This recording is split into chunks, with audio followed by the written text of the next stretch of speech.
But it is good to be with you again. My wife Wanda is sitting on the front row. No, second row. I can't get her to sit on the front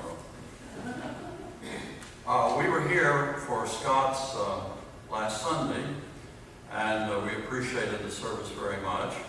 And it was very nice of you to welcome us back. Any blames will be on Scott. He asked me. And two, I had no idea that I would be preaching on World Cup Sunday. And I wondered, if that was ever going to be over. But I take some consolation in knowing that we could play by the rules of the World Cup. They give extra time. Just funny. Also, it's good to see Steve Philkins. Steve has sung at First Christian Church numerous times, and it is good too.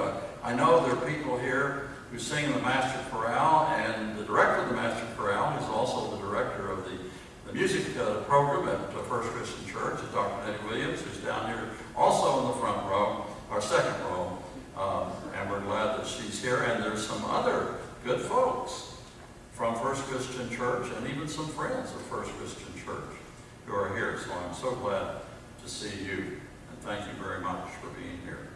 Let us pray.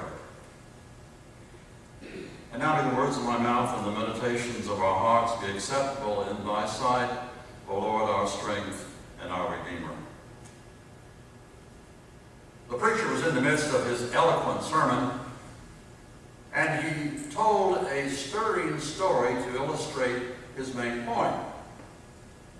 I told the story, and then he paused for just a moment to allow the listeners to absorb the story.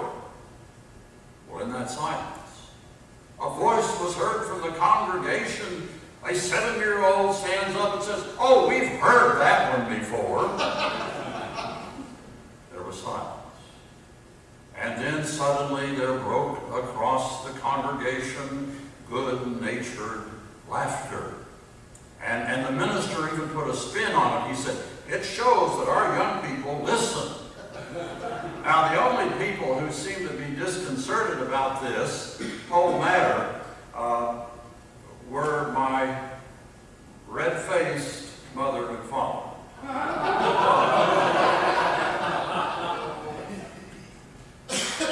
That incident from my worship life came to me when I was checking the lectionary for the lessons for the day, and I saw that the lesson was that of the Good Samaritan. And lo and behold, I heard my voice again. "Oh, we've heard that one."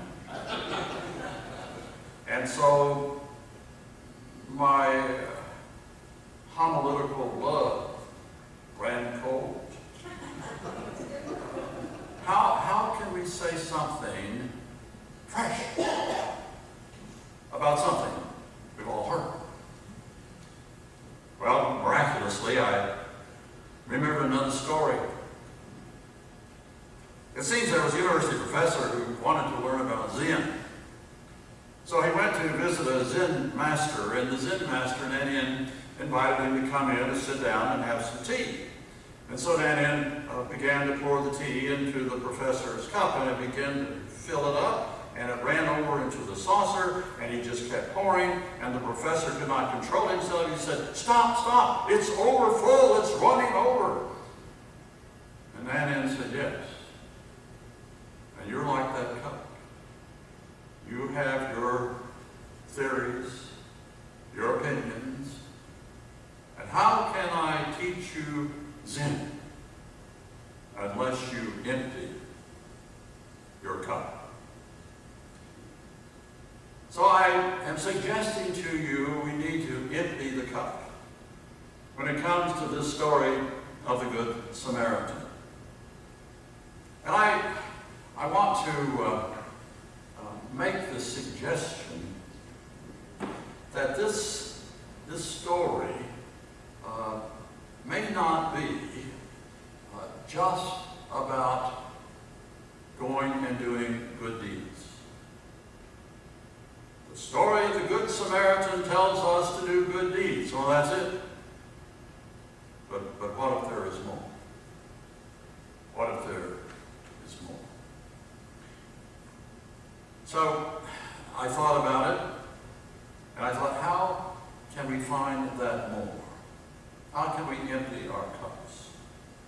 And yet I know that it is extremely difficult in our society, in our culture, where we use that term, Good Samaritan, so frequently.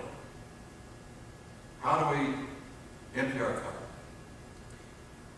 It's not easy, maybe impossible.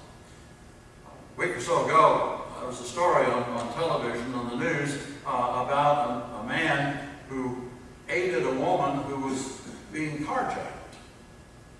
And throughout that whole story, they referred to the man as a good Samaritan.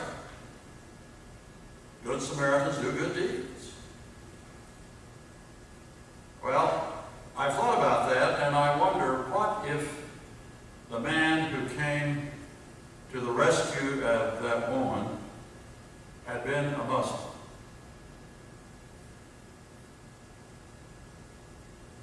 Would that even have made the 6 o'clock news? Or what if the woman had been Muslim? Would that have made the 6 o'clock news? Us? Them? Muslims don't do good. Us? Them? So, it seems that what we have here is a major issue that gets lost. Well, my cup was emptied, as it were, when I was reading in the works of Brandon Scott, who's a professor of New Testament at Phillips Theological Seminary. And Brandon Scott makes a trenchant point. He says that the story of the road from Jerusalem to Jericho challenges the human tendency of groups, nations, and races to separate themselves from each other. Us. Them. The story is a mirror. It's a mirror. The priest comes by, he sees, and he goes on by. He sees, but he didn't see. He saw, but he didn't see. And then the Levite comes by, another religious figure, and he sees and goes by. He saw, but he didn't see. And then a Samaritan, hated Samaritan, and the people who heard this parable were those who hated Samaritans.